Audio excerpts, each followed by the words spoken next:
Hello guys, Andy ngayon. So pumunta kami kay Mama, kay Lola, eto at nandito kami sa kanilang bahay, sa aming old house. Dati dito kami nakatira, eto si Ate Tess, pinamakain na si Mama.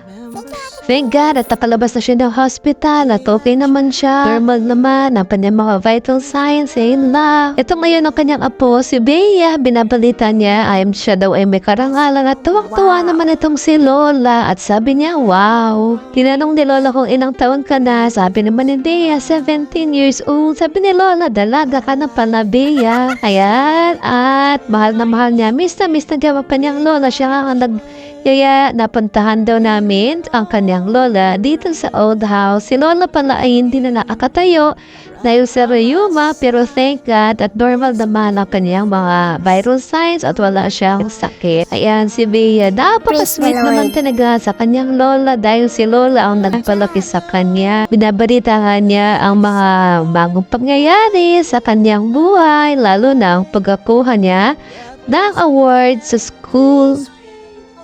Tinatanong nga pala ni Lola sa kanyang apo kung kumain na nga daw ba ito. Pero kumain na kami sa bahay bago kami pumunta dito. Ganyan talaga si Lola. Every time na pupunta kami dito, tinatanong niya lagi, kumain na ba kayo? Anong makakain niyo dyan? Ayan na nga. At sinusubuan pa niya ng biscuit ang kanyang Lola. Si Lola kasi nga nagpalaki sa kanya magmula nung baby siya.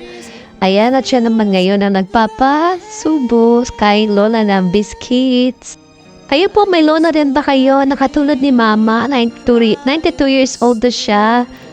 Kung meron po, please share, subscribe, and like this video. Bye! Comes my way, no words can express how much